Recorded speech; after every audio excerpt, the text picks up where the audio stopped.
Did you hear that noise? That's weird. That's something creaking in the house. I don't like that noise. So let's start again. Welcome to the NOTCAST, episode 285. Today is Thursday, 27th of April, 2023. Right now, about 300 miles that way, Metallica are playing their first show of the 72 Seasons World Tour at some football stadium or a Normo Dome in Amsterdam. Obviously, I'm not there because I'm here talking about Metallica's 10th studio album, released on the 18th of November 2016, Hardwired to Self Destruct. Now, I'm going to talk about this one and not 72 Seasons because I like to do things in sequence. Also, I like to sit with an album for a period of time before I review it. I need to give it a few weeks before I really form an opinion about the record. I need to listen to it a lot. I really need it to sink in. So if you're expecting someone to do one of these reaction videos where the first time I listen to, say, Lux Eterna, and I kind of go, oh, heavy, man, whilst wearing these massive pair of earphones and a backwards baseball cap, this ain't that show, okay? In fact, having seen a reaction video for a live show I was actually at, that is Metallica's debut of the track Spit Out the Bone at the London O2 Arena on, I think, the 24th of October 2017. I can guarantee you, I wasn't sat there going, man, this is heavy. I was going, they're playing fucking Spit Out the Bone. Oh my God. And of course, my brother was there with me because my brother and I have seen Metallica a few times over the years. So Hardwired to Self Destruct, released on the 18th of November 2016, the 10th studio record released by Metallica, is, I think it's a very good Metallica album. It's, I think, a little bit of a disappointment, and I always have this when I listen to a Metallica album for the first time. I had it with 72 Seasons as well, is that sense of, oh, it's that. And over a few weeks, normally I can kind of listen to the record and I find a way in and I find a way of listening to it. I can go, right, I've got the album. I know what the album is. And you have to adjust the album to what it is and not what you want it to be, if that makes sense. Some records, of course, I still have that sense of going, it's not very good, is it? Which is a feeling that I have when I listen to Reload in particular. But for this album, what I realised was the version of Metallica that exists in my head, this plucky, tiny little kind of theatre-sized thrash metal band wearing white trainers and black denim and spandex and stuff, is dead and gone and hasn't existed for over 30 years. You know, the version of Metallica that exists now, and this is the version I have to recognise is real and exists, is this huge stadium-sized behemoth, kind of, you know, the modern-day equivalent of a Led Zeppelin or a Rolling Stones, a band that doesn't really have hit singles but sells a lot of albums and a lot of concert tickets and releases music that is not uncommercial, but it's not designed to be commercial. It just is what it is. And I read actually a really interesting little comment about that phrase. It is what it is. We are where we are. They're called thought-terminating cliches, and they're ways of shutting off the discussion so that you can't question a certain state of affairs. Really interesting concepts, and we've very definitely been in a world where that has been a very popular way of approaching dangerous and scary ideas. Is the concept of there is no alternative, for example, is one of those phrases. And so Hardwired to Self Destruct, before I get too far down a rabbit hole talking about thought crime and George Orwell, is the 10th studio album by Metallica that, like a lot of Metallica albums, addresses a lot of the concepts and ideas lyrically that you would expect both in George Orwell and in Metallica. So the lyrics are almost about a kind of a self-identifying, self-articulating, semi-autonomous universe. It's about, you know, my world has sunk in Saint Anger, where the lyrics by James. Oh my God, forgive me for saying that. I bought the Newsted albums, by the way, the Newsted solo albums by Jason Newsted. That's why I said Jason. So James's lyrics, like many of James's lyrics have historically always been, are around being self-reliant, about being self-controlled, self-owned, self-defined, and if you look at the psychology of the various band members, and I think this is really interesting when you think about Metallica, is that there's the two core personalities that are running the band. They're effectively James and Lars, and they're two very, very different ones. James being very self-reliant, life is ours, we do it our way, etc. Lars being very, very driven by ambition, and when Lars moved from, I think it was Denmark to America, he went from being, one of the best tennis players in his country to being not even the best tennis player in his street. And that's going to set a fire under you that's going to burn in a case of, well, I had all the ideas and thoughts that I had about who I am, what I am, so on, have been kind of effectively kind of sidelined. I have to redefine who I am by something else. And that's kind of reflected in the imagery that we've got on the album as well. It's about the gap between who somebody is and who they perceive themselves to be. The artwork, by the way, on this album, very, very strong. So if you look at it, for example, what we have images of band members, and then projected onto them are images of themselves and other band members' faces at the same time. So, for example, why this one has 3 sets of teeth. Utter nightmare fuel, of course. But at the same point, kind of weird and a little bit wrong and a little bit scary. But since when did Metallica ever do nice, happy, fluffy stuff? They never, ever did. Sorry, I've got a really, really itchy nose, and I haven't even taken cocaine. I mean, not ever in my life. Hang on. Right, so that's a nice scratch, which you didn't see, because I figured you didn't need to see me doing that. Let's go into Hardwired to Self Destruct. So the 10th Metallica studio album, 77 minutes long, and it's the longest gap between Metallica studio records, which is 8 years, 2 months and 3 days.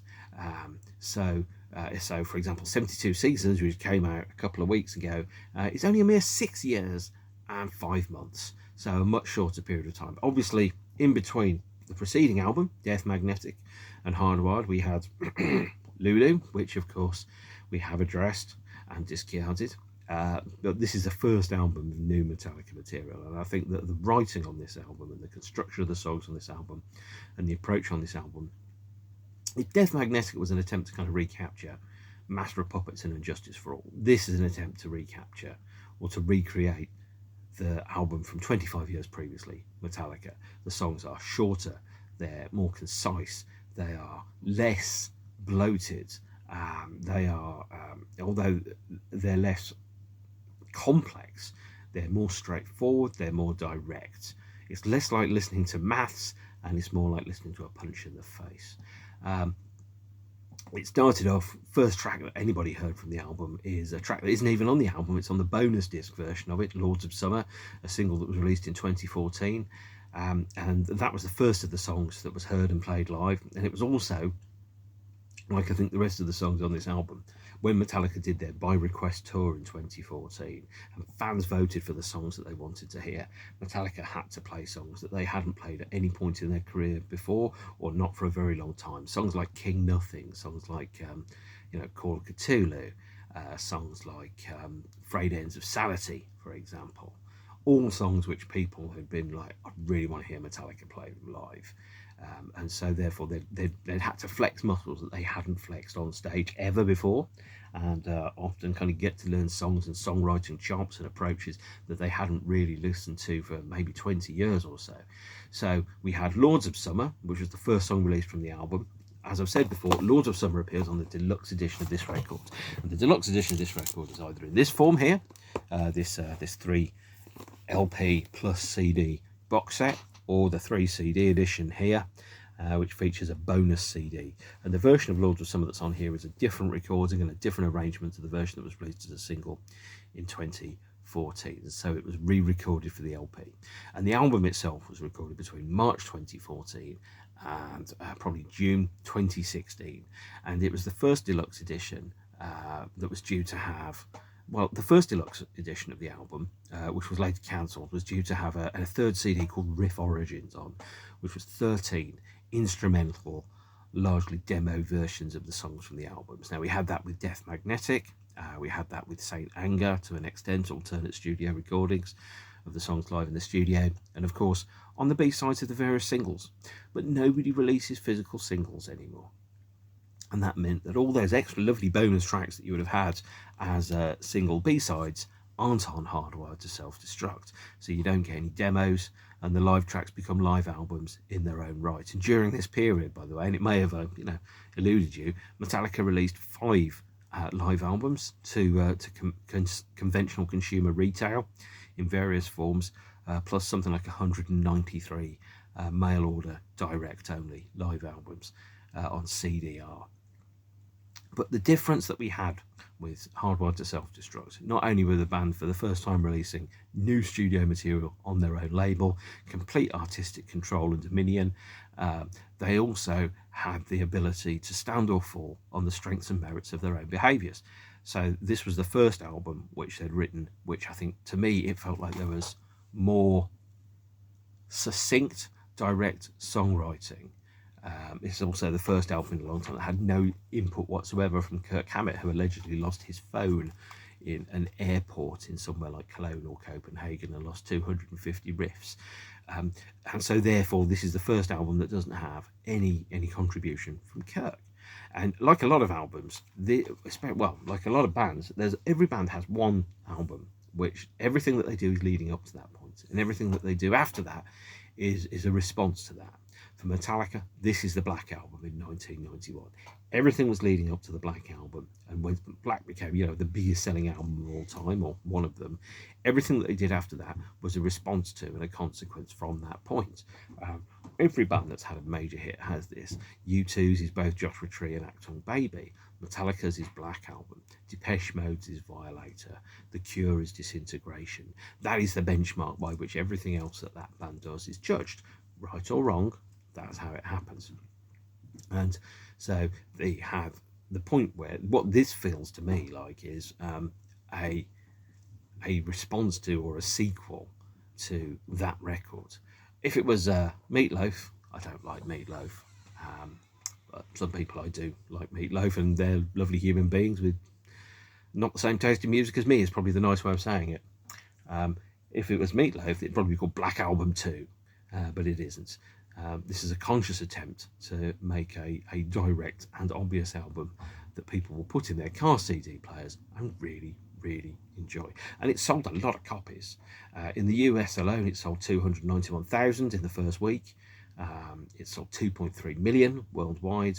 And in fact, it sold 1,004,000 copies in the US. However, if you bought a ticket to see Metallica on their Hardwired tour, and I bought 2 tickets, or more correctly, tickets for 2 shows, you will have been sent a copy of the album on CD or download, and that will have been bundled in with your ticket price. So you will, in the end, I think I ordered a copy of the album and had it sent to a friend's house because he couldn't afford the CD. So I felt like that was the right thing to do, and it's still the right thing to do, of course. But what that does mean, like Paul McCartney, making sure that every album has a copy included in your concert ticket, is that you end up having to own the new album because you don't have a choice not to. Quite strange, really, but a very sly way of ensuring that you sell more copies of your record. So 2.3 million copies of this album have been sold in the past 7 years. It's a very canny business move, I'll put it that way. But what we do have with this record is I think, and I've done a fair chunk of listening to the record recently to try and grasp what it's about, looking at it from the remove, not to go, this is the new Metallica album, but to think of it as an old Metallica album. How does it stand up next to the other ones? And I think the best way to describe the band's working dynamic at this point is, if James is the wood, then Lars is the rigger. He's the house designer. He's the guy that takes the wood and turns it into the songs. Kirk's the guy that loses his phone, and Rob is the kind of the gel that makes everything happen together. It's 12 songs, 13 on the deluxe edition, plus a bunch of extra material, and it's a fairly good album. Actually, by Metallica standards, it's really good. Production is so much better than Death Magnetic or Saint Anger. It's kind of like embarrassing how bad the production is on those 2 records compares to this. So let's go inside the record. So we've got 2 CDs on your standard retail edition, plus if you got the deluxe edition you get a 3rd CD, which of course I will talk about shortly. And the 2 CDs they're 77 minutes of music, so they can fit on 1 CD. They've just made a decision to break the album into 2 parts, potentially I don't even know why they've done that, actually. Maybe it's to make you feel like the album is made of two wholes or two halves, and you have to experience what each as a separate whole or half. I don't know. But this one, strange formatting decision. There's also a third CD, and the third CD doesn't contain those 13 riffs. It features a number of extra songs. So it features Lords of Summer, it features a Ronnie James Dio medley called Ronnie Rising, a cover version of When a Blind Man Cries, a cover of Iron Maiden's Remember Tomorrow, and then about 9 songs recorded live at a record store in Berkeley in April 2016 for Record Store Day. So that's the first one of the live albums, and it's an okay live set, but when you end up putting an old live show inside the box set deluxe version of the new album, it kind of makes you think that it makes the comparison between old and new far more immediately apparent. You can't escape it because it's right there in front of you. Is you've got the old stuff, you've got a live set with things like Metal Militia on, rubbing noses next to Dream No More and Man Unkind and Here Comes Revenge, and you end up going, well, actually, you know, your other live album, it's got Hit the Lights on it and Four Horsemen and Ride the Lightning and For Whom the Bell Tolls and Creeping Death and Metal Militia, and the live version of the title track from the album, Hardwired. And then it immediately makes it very, very obvious if there is a quality gap between this album and the previous albums. It's right there staring you in the face. So let's go into the Super Deluxe box set edition, $59.99 when this was released. I think this was a Metallica web store exclusive. My memory is not that good these days. So, hear that heft. It's a good thing. So the deluxe edition contains 3 180-gram LPs and a bonus CD, a lithograph set, and an 8-button pack. As far as deluxe editions go, it's quite short actually on musical content. You've got a kind of like a nice little thing here that features some badges. Don't need no stinking badges, and a version of CD3, which should really have been on vinyl, shouldn't it? And I've got a little kind of merch thing here, tag that came with one of the things that I bought. I'm going to stick that on there, presumably a download version of the album. And then we've got some lithographs. So here's Rob with somebody with a picture of his face on. Here's James with somebody else's face projected onto him. This looks like Kirk. Oh no, it's Lars. Sit down, Lars. There's Lars with somebody else's face projected onto his neck. And that might be Kirk, it might be Lars, I don't know. But that's definitely James's face. It's quite scary stuff, and it looks like a horror movie or a Mondo soundtrack album artwork. Not that it's bad, it's just kind of weird and a little bit hostile. And then you've got the your free vinyl LPs there. So you've got this, which is album 1, CD 1, Hardwired, Atlas Rise, Now That We're Dead, Moth into Flame, Am I Savage, and Halo on Fire. Number 2, this features Confusion, Dream No More, Man Unkind, Here Comes Revenge, Murder One, and Spit Out the Bone. And then your bonus disc number 3 is the LP mix of Lords of Summer and the Hardwired live version taken from the first time that the band played Hardwired live. And it all goes in there alongside your lithographs and your bullshit buttons. And you don't even get like a CD booklet that I mean, you might get an LP, a lyric booklet that goes inside. You might get a download card, I'm not really sure. Yeah, I bought it, and if I'd have known what was inside it, I might have stuck with just getting the regular 2LP version. But I am a record collector, that is the guy that I am. And then on the CD edition, this is, I think, a little more user-friendly. Again, you've got versions of the 4 panels there. So Rob, what looks to be James, I'm guessing this is Kirk, and then finally Lars. Sit down, Lars. Yeah, there you are. So the 12 LP, the 12 songs on the album.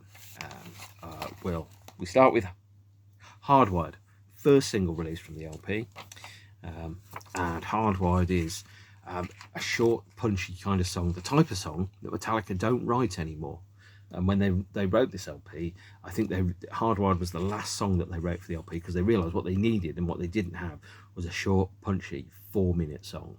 Probably the shortest song that Metallica have recorded since Free Speech for the Dumb in 1998 for the Garage LP.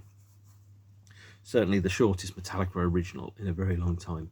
Indeed, it's a banger of a song. Short, fast, riffy. Someone's clearly been listening to a lot of Motorhead, but at the same point, it's a little bit gratuitous, because the chorus goes, "We're so fucked, shit out of luck, hardwired to self-destruct," and you kind of go, right. So if you're going to be your first single from the album, that might not go down particularly well. So it did only chart in the UK at number 186 as a download only. Now, I think the reason it only charted at number 186 was really simple. Is Metallica fans are the kind of people that don't buy singles for the A-sides. They buy the singles for the B-sides and the extra tracks. And if you don't put B-sides and extra tracks on there, people aren't going to buy a song that a week later they're going to get on the LP that they've inevitably ordered anyway, especially when they can watch the bloody thing on YouTube. So their single charting at number 186 is, I think, leans from a fundamental misunderstanding of the audience. Now, if you'd done a 12-inch single or a CD and you stuck some live tracks or some demos or some remixes on the B-side, it would sell a lot more copies. But they didn't. That's not what happened. They released a single song and they didn't sell that many copies of it. I guess number 186 means that you sold 186 copies of the download that particular week. Makes you wonder. But the lyrics to Hardwired, I think, reflect the political and world turmoil that were happening at the time in late 2016. Not to labour the point, but the world was having a pretty turbulent time 7 years ago. We had the Brexit vote. Donald Trump was standing for president. There's a sense that everything was starting to fall in on itself. And the lyric, I think, about "we're so fucked, hardwired to self-destruct" kind of ties in with some of the concepts and themes that come through the Death Magnetic album. So that's about an inexorable, inescapable march towards death, about a hyper mortality that you can't escape, being hyper aware that you are mortal, and that the great reckoning, the great leveler is come. We are so fucked in whatever form it is. Brexit, Trump, environmental collapse and distress, for example, a great recession, the pandemic that was around the corner that none of us knew was going to happen. There's a sense of almost being trapped inside the jaws of an animal, and the jaws are closing and you can't get out, you can't escape, because there is nowhere to escape to. And I think you can also look at some of the lyrics as almost being James talking about having a sense of armour around him. So and by the way, all human beings are traumatized, so this isn't a radical concept. But if you are an individual that's escaped past trauma, for example, what you end up doing is you end up building some defences around you, some walls, some armour, and you've got this sensitivity that's actually wrapped inside steel. And the concept of things like addiction as a coping mechanism to deal with trauma, and James obviously has been through rehab more than once and has addiction issues around alcohol and other temptations, which is made quite clear during a quite interesting montage in the Some Kind of Lobster film. And it's an album that also then picks up some of the themes that we have that I've mentioned earlier on about self-identification, self-autonomy, self-decision, around who am I, what am I, who am I going to be, what values am I going to represent. James being taught to be very self-reliant, even down to his very religious upbringing, where medical intervention and medical attention was seen as a negative thing, because the body will heal itself and God will provide, for example. You've got that kind of imagery that sat there, and that's really kind of traumatizing. I think James mentioned at one point about a member of his family broke a bone and they didn't go to hospital to get it fixed, and the guy just had like this fucked up weird claw bone thing that hadn't healed properly, because that was the way that the religion defined the answer. So that was Hardwired to Self-Destruct. That's the first song off the album, and I've spent 10 times longer than the song is talking about it. It's over quite literally in the blink of an eye. Opened, I think, every show apart from one or two on the tour, and is a great song. Hopefully Metallica will play it on their upcoming tour, but maybe not. I don't know yet, because they're playing right now. Second track on the album, third single released from the album, is Atlas Rise. In the UK, it made number 122 in the pop charts. No, hang on, it didn't make number 122. It was played live 122 times. Hardwired was played 151 times, and Atlas was played 122 times on the tour. And I think Atlas Rise is a very interesting song. And if you look at the lyrics to this, and you look at the lyrics to Chinese Democracy as well, that Guns N' Roses album that eventually came out 15 years ago, you have a set of themes that run through those albums around the illusion of control, about effort as being a reward and a result in itself. You can kind of think of it in some ways as a sequel to My Friend of Misery, around kind of carrying an approach to that. Is like when you've been pushed down, as the cliche goes about boxers, it's not how many times you go down that matters, it's how many times you get up. Atlas Rise. And then there's that element of mythology around Atlas rising to face the demons and monsters and trials and tribulations that have been put front of him, and that's part of like rising up to shake off the weight of expectation and history that goes with it. On the other hand, I could be reading far too much into it, and it's just a fantastic 7-minute thrash around on a stage whilst you chug for a 2-pint plastic cup of £10 lager from Twickenham Football Stadium, as I saw. In fact, I've got one of those lager cups. I should have used it right now, but it is outside of my reach. Third track on the album is Now That We're Dead, played live 123 times on the tour. And the LP mix of this track, by the way, is a demo. There is a more polished recording, which they felt they'd perhaps squeeze the life a little bit out of the song. So instead, they took an earlier version of the song, remixed it, and effectively, Now That We're Dead on the LP is a demo version. Oh, look, I've got a face. I am James Hetfield. Oh, master of puppets. Now That We're Dead is, I think, a really interesting song from a lyrical concept. When you think about some of the other lyrics that we've got around control and illusion and identity and agency, Now That We're Dead is around that element of thinking about, well, death being the great leveler. Faith is a thing that defines and controls you.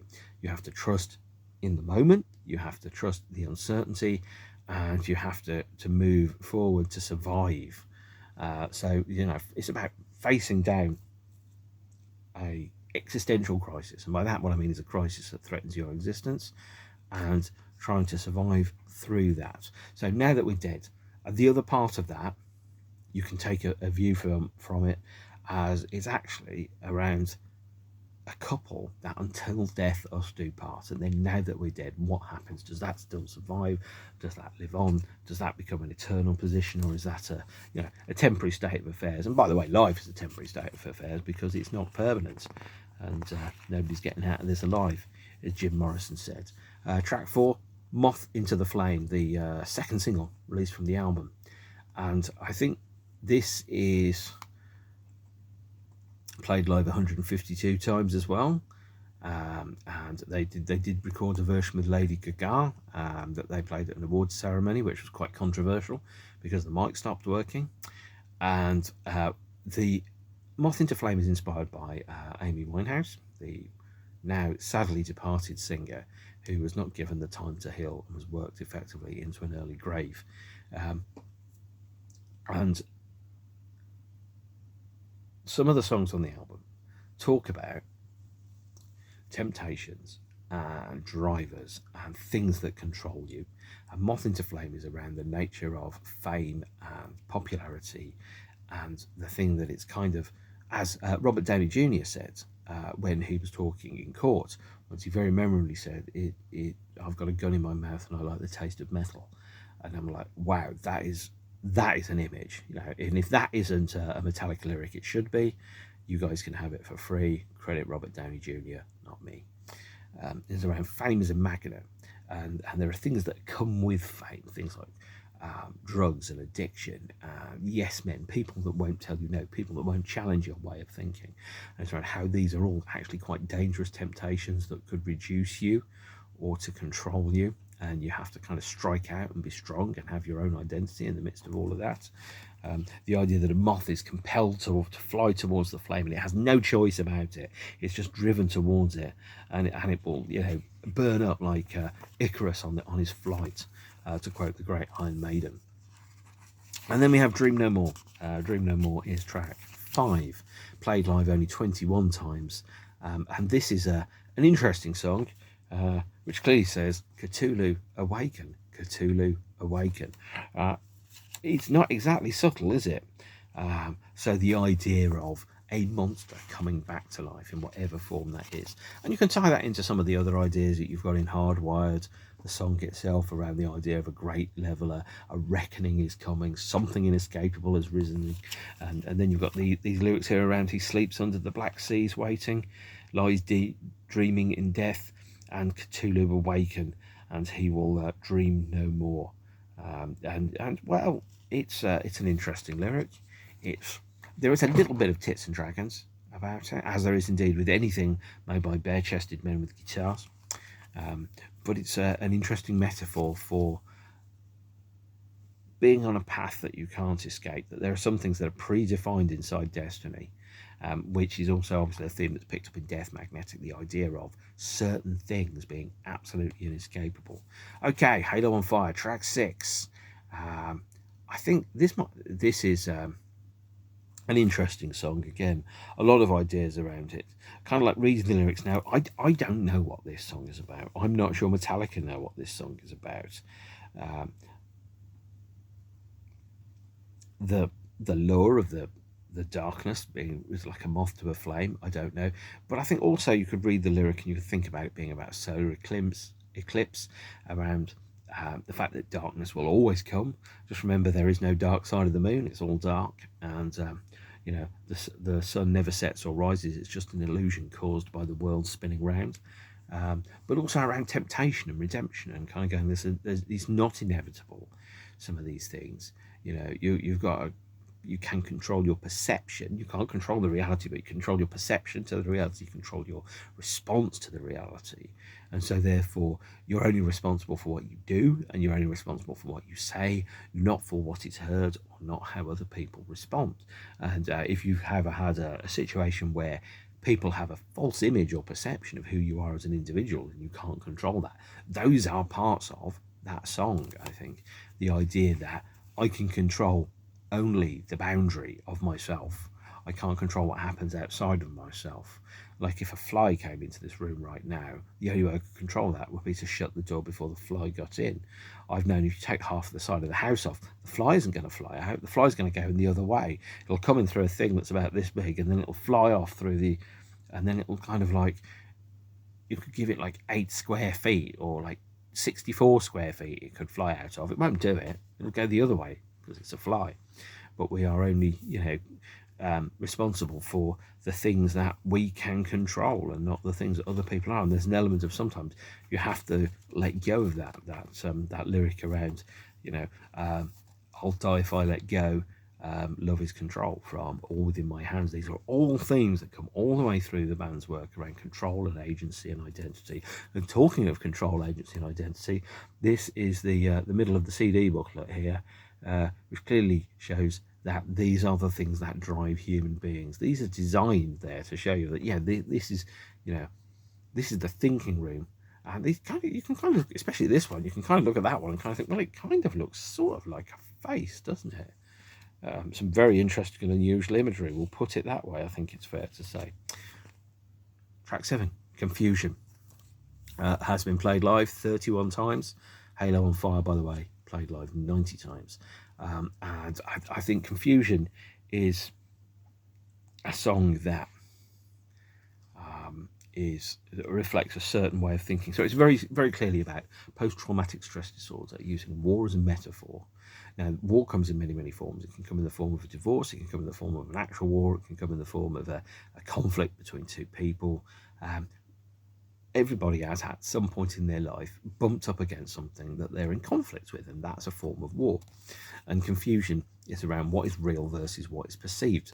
You're confused around what is reality, and as Philip K. Dick said, reality is that which, when you cease to believe in it, refuses to go away. But it's around the gap between perception and the common consensus reality that's understood and believed to be the real state of things by other people. And of course, because I can mention it, Kyannis-Katsi, that very interesting film by Godfrey Reggio, which is now a staggering 40 years old. Track 8 is Mankind, played live twice. No, I didn't see it. There's the idea around Mankind, and I wrote a song called Mankind in 2001, and it was awful. By the way, I haven't forgotten how awful it was. This is much better. It's around the idea of insecurities and the elements of something being unsatisfiable. There's a thing called paradise syndrome, the idea that if you want to be rich and you are rich, and then you'll find actually you've got the same amount of problems as anybody else, you're just richer, really. The idea of you want it or you have it all, but it's not enough. You want more. You're always looking for something, and you haven't quite got the something that you're looking for. I still haven't found what I'm looking for. Mankind is a kind of like a lyric that really kind of reflects that kind of approach to it. Okay, track 9, Here Comes Revenge, played live 22 times. And I'm going to take an idea from this. Revenge is a really dangerous concept. It can eat you, and it can consume you, and it can define you, and you end up being controlled by it. Sure, I've had people that have hurt me. I've had people that were I the vengeful sort. I would most definitely put on my list of people to exact revenge against, both personally and professionally, people that have behaved in a manner which I regard to be unconscionable. Living well is the best revenge, as R.E.M. has it. And the idea that if you still want revenge against that person, they've still got control over you. They're still defining and influencing your behaviour, your activity, your way of thinking. And whereas my approach has always been, I will rise like a phoenix from the flames, despite their efforts to crush me. And so therefore, living well is the best revenge. The idea that that person, that object, that event tried to destroy, diminish, or otherwise, disempower you, and you have eclipsed their shadow, that is a revenge in itself. And you can argue that the existence of a well-known band, Megadeth, is in fact an act of spite alone, driven by revenge by Dave Mustaine to say, you may have fired me from Metallica, but everything I do is to prove to you that you made the wrong decision, And sometimes I see kind of, social media posts from people, and they're like, I'm really happy and stuff. And, that's wonderful for them. But I'm kind of going, is there a performance element to that? Are you telling people that you're really happy because you either don't believe it, or you want somebody to know that they tried to hurt you and you're really happy?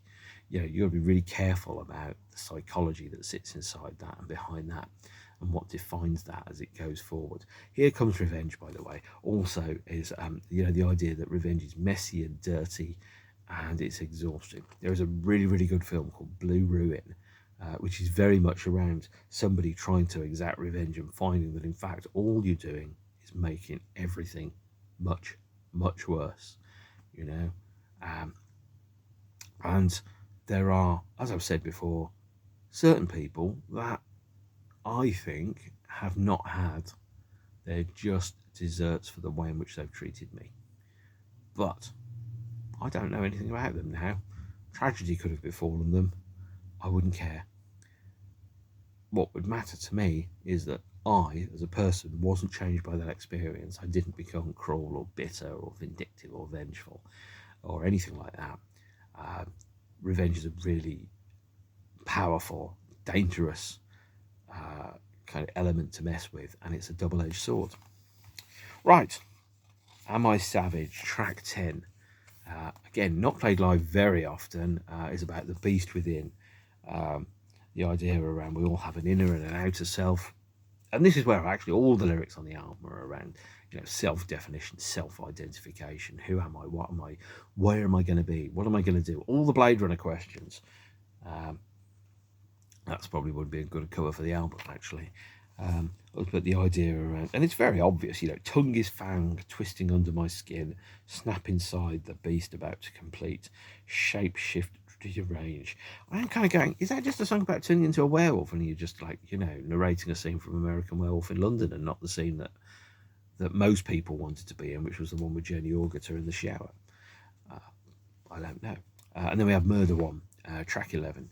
And Murder One, by the way, was the name of Sir Lemmy Kilminster of Motorhead's amp, a bass that changed the face of the world. The idea around Murder One being very, very clearly is that you only get one chance, you only get one shot, you only get one way through this life.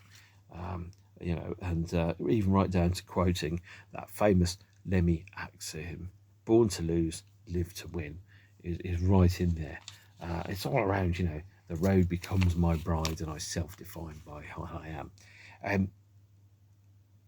I think Lemmy was Motorhead were amazing. I saw them right near the end, about 18 months before Lemmy died. They were not amazing at that point. You could see what they had been, and you also could see that's not what they were anymore. They'd become something else.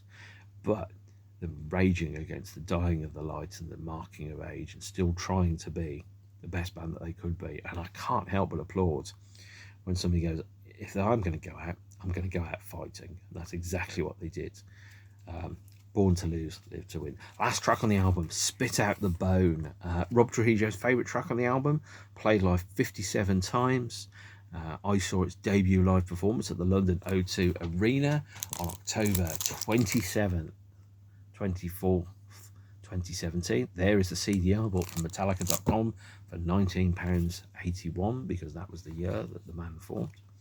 And Spit Out the Bone takes its title from a line in the song Passenger on the Menu by British punk band Charge GBH. And the idea around Spit Out the Bone is around you lose all the unnecessary parts of your life to focus on the mission in hand, the task in hand, whatever that might be. You strip away everything that's wasteful or inefficient or impinges you from that singular pursuit of whatever it is your vision is. About, long live the machine, man overthrown, spit out the bone. And then Lords of Summer, which we've seen before, which is pretty good. And some pictures of some millionaires there, not so good. That is Hardwired to Self Destruct, the 10th studio album by the Metallicas. And I think it's a really good album lyrically. It focuses on and returns to the frequently revisited lyrical obsessions around self-identity, self-control, power, dominion, agency. And this is why I think my pitch for the Through the Never film will always have been around somebody seeking to gain control of their own identity and their own life in the midst of an oppressive regime. But I'm not a filmmaker. I'm just a man talking to his mobile phone about the records that he likes, loves, and sometimes loathes. So I didn't get the chance to make that particular film. So that's Hardwired to Self Destruct, the 10th studio record by the Metallicas. And as I said before, the third CD on the deluxe edition, if you're going to own a version, do get the 3 CD version. Comes with the new version of Lords of Summer, the Ronnie Rising medley, When a Blind Man Cries, which I think is a cover of Nazareth, and Remember Tomorrow by Iron Maiden, taken from the Paul Di'Anno years, with from the Killers album. I think it's on. I could be wrong. I'm sure, as this is the internet, if I am wrong, somebody will tell me that. This is effectively a mission statement by the People's Republic of Metallica. And it's a good one. It's a really good one. It's an excellent one. The band went on tour and they played, I think, 190-ish shows, maybe 151. No, probably 153 actually, I would reckon, on the grounds that They play for the first time in Shanghai and in China, and that means that when you play China, you have to submit your lyrics for inspection and approval by the government agency, which means that for the show in Shanghai, by the way, the band didn't play One, they didn't play Master of Puppets, and they didn't play Hardwired to Self Destruct, presumably because of both the obscenity and anti-war themes, which could potentially be seen as being nasty work by the liberals in there. When they played Beijing, they did play One, but they didn't play Master of Puppets, and they didn't play Hardwired to Self Destruct. So you've got some really unique set lists there, because they were changing their set lists to take into account the authorities and saying, well, we either play China and we don't play Master of Puppets for the first time in our lives, or we don't play China at all. They made the decision to go for the former and not the latter. Now, normally in previous album campaigns, this was the first album that didn't have any physical singles issued, apart from Lords of Summer, which came out 2 years before the album was a different recording. Normally, Metallica would release lots and lots of singles. You know, there were, I think, 3 or 4 from Death Magnetic, even though we were in the dying days of the CD and the DVD single. Instead, what you got was a series of mail order live albums from the tour. The New York Webster Hall on September 27th, 2016, the 30th anniversary of the death of Cliff Burton. Also featuring, by the way, the debut live performance of, let me just quickly see if I can find it, Moth into Flame there. This is a triple LP that was sold through the Metallica website, and it's a great live album, by the way. But effectively, what you'd normally get is, let's say, 2 or 3 CD singles with 3 or 4 live tracks on. Here you've got a 3-sided LP with, or more correctly, 3 LPs with probably 12 live songs on, effectively in much the same way as Moscow 1991 was a live album that was parcelled out amongst the B-sides. This is a Metallica live album, but instead of being on the B-sides of the singles to sell the singles, this is just a Metallica live album that you can buy. There was a second album that was released from the tour. Again, this is a triple vinyl recorded at the House of Vans in London on November the 18th, 2016. I wasn't there. This was an Invite fan club member show. And again, triple LP featuring, amongst many other things, live performances of Atlas Rise and Hardwired, as well as, why do they always play Whiskey in the Jar? I don't know. Again, this would have been a bunch of songs that was released as a live album. This one also, by the way, was broadcast on the band's YouTube as part of the Metallica Mondays series, which they ran in 2020, when they put about 18 or 19 live shows up free. This is the 3rd live album released from the tour. This is Metallica's Helping Hands, live and acoustic at the Masonic Theatre in San Francisco on November the 3rd, 2018. This is a Metallica acoustic live album for charity, and it features previously not on a live Metallica vinyl release, a cover version of When a Blind Man Cries, that's by Deep Purple by the look of it. Please Don't Judas Me, that's by Nazareth. And then also a cover of A Veteran of the Psychic Wars by Blue Oyster Cult, whoever the heck they are. And comes as a double LP in a gatefold sleeve. The band performing acoustically. Of course they played Nothing Else Matters, because of course they do. There's been, I think, 1 show so far that they haven't played Nothing Else Matters at, maybe 2. This one comes on a lovely coloured slab of blue-ish splatter vinyl there. Oh God, I do love coloured vinyl, but don't forget, kids, black is a colour too. What I have found is that the band played a lot of cover versions during their live sets, and I really think that perhaps they should take the studio and rehearsal versions of those and release those as actual kind of bonus tracks on various releases, as opposed to just letting them kind of sit there.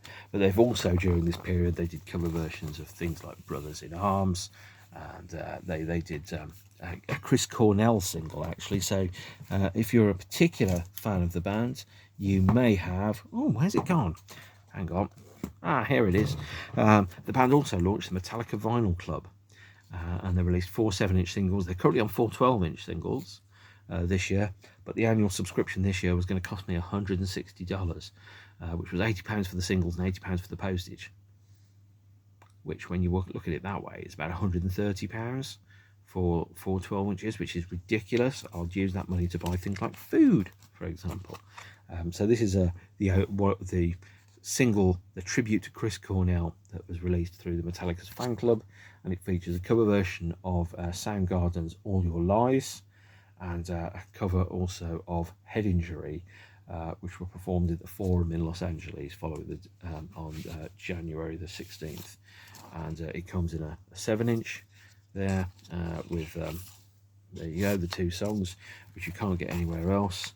An inner sleeve, a postcard, which again follows the Hardwired to Self Destruct artwork theme, and a number of other postcards, and a download card, and a bunch of other stuff. Let's see what else is in here, because it's been a while. Oh, okay. Oh, yeah. So the tribute to Chris Cornell download cards, and the membership card for the Vinyl Club, and some postcards as well. And I do find it a little bit frustrating, being a Metallica fan, that there are all these songs that the band rehearse and they play live once, and then you end up seeing, you know, Nothing Else Matters for the 1472nd time again, and you end up going, you've gone to the effort to learn All Your Lies or Head Injury or, you know, Veteran of the Psychic Wars or whatever, and you play it 3 times. It feels a little weird. The band toured through 2016 to 2019. They did 2 legs. I saw them twice, once at the O2 Arena on the 24th of October 2017. This featured the debut performance of Spit Out the Bane, as I've mentioned. It's a brilliant gig, absolutely loved it. And then I saw the last UK show to date, although that will change in a couple of months, at Twickenham Stadium on the 20th of June 2019. And this was the last time I saw them on the tour. It's pretty weird seeing them in a stadium, especially considering I never thought they'd be a stadium band. But this featured Frantic, Lords of Summer, Moth into Flame, Here Comes Revenge. It was a good show. Really enjoyed it, actually. Really enjoyed it.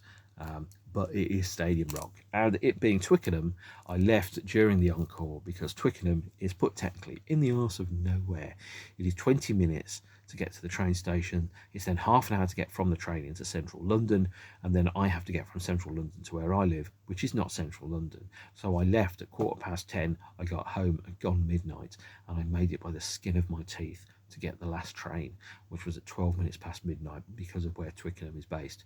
If you're thinking of putting a gig on at Twickenham, please don't. Go for somewhere else, somewhere central, somewhere that's not in the middle of a suburb. And so that was the last show that I saw on the tour. I only saw 2 shows, but the last shows of the tour themselves were for this album, S&M2, Metallica and Orchestra, 20 years on. And this was the last shows on the 6th and 8th of September 2019, released on August the 28th, 2020, right in the midst of COVID. The band cancelled their touring for 2 reasons. One, James went into rehab to conquer and address some of his addiction and temptation issues. And secondly, because COVID meant that there were no gigs whatsoever. And so therefore, because of COVID, I started doing this thing where I'm talking to my phone about my records.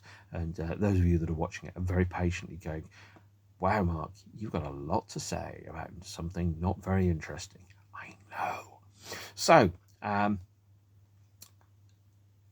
during COVID, the band launched Metallica Mondays. Every Monday, they uploaded a live show from their video archive.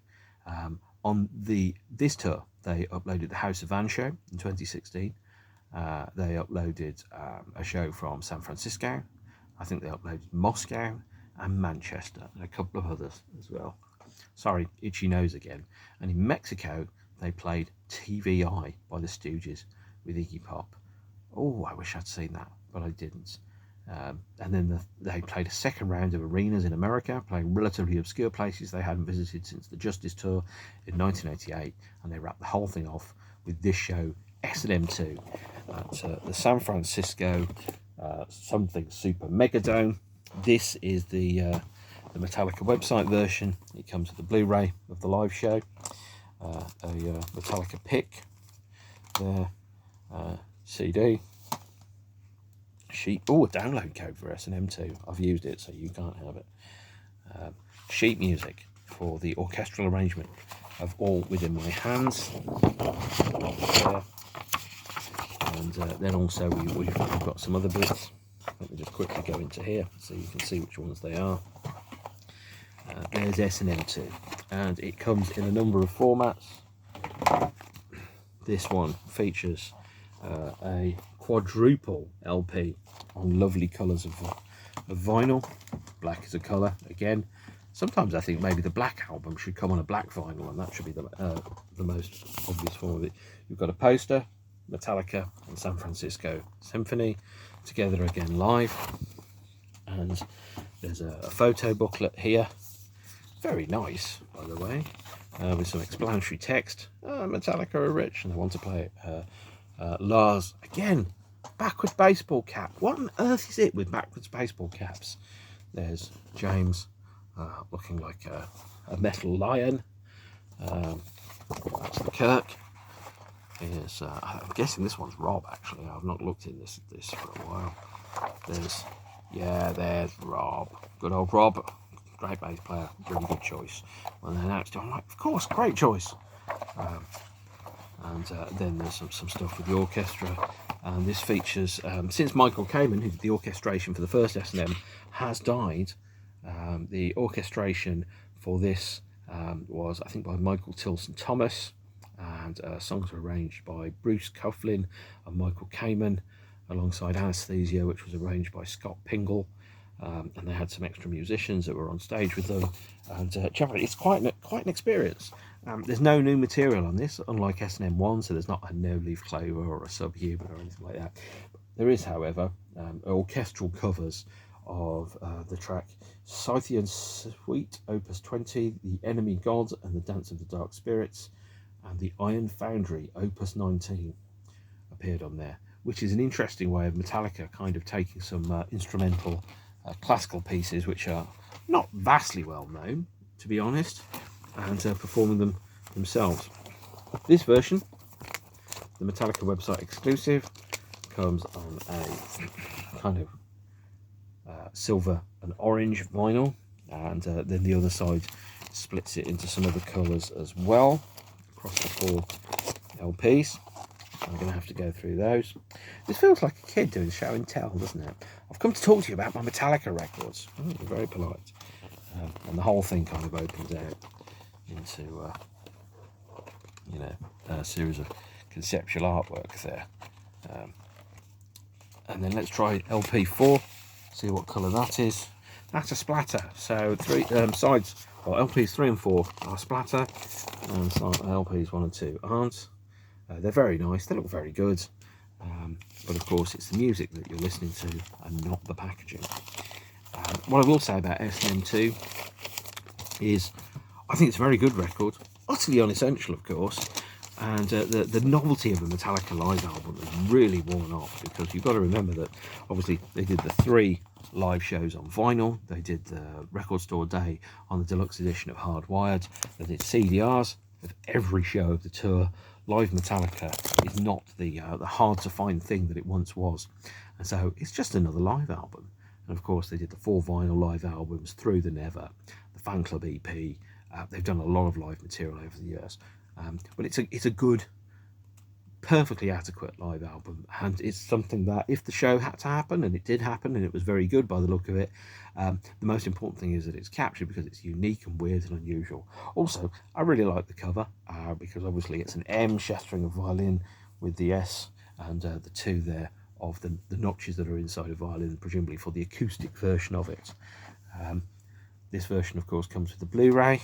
Gotta love a Blu-ray, a CD, and some guitar picks that have almost definitely never been used by a member of Metallica. So that is Hardwired to Self Destruct and the live albums and S&M2. That brings us up to 2020, the ending of the Hardwired period. The world fell into COVID.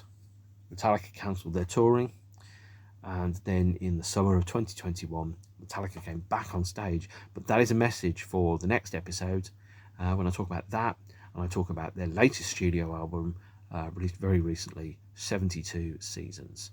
So thank you for watching, And I'm going to quote the now late Jerry Springer, whose death was announced today. As I always do at the end of everyone, take care of yourselves and each other, and hopefully I will see you soon. Okay, bye.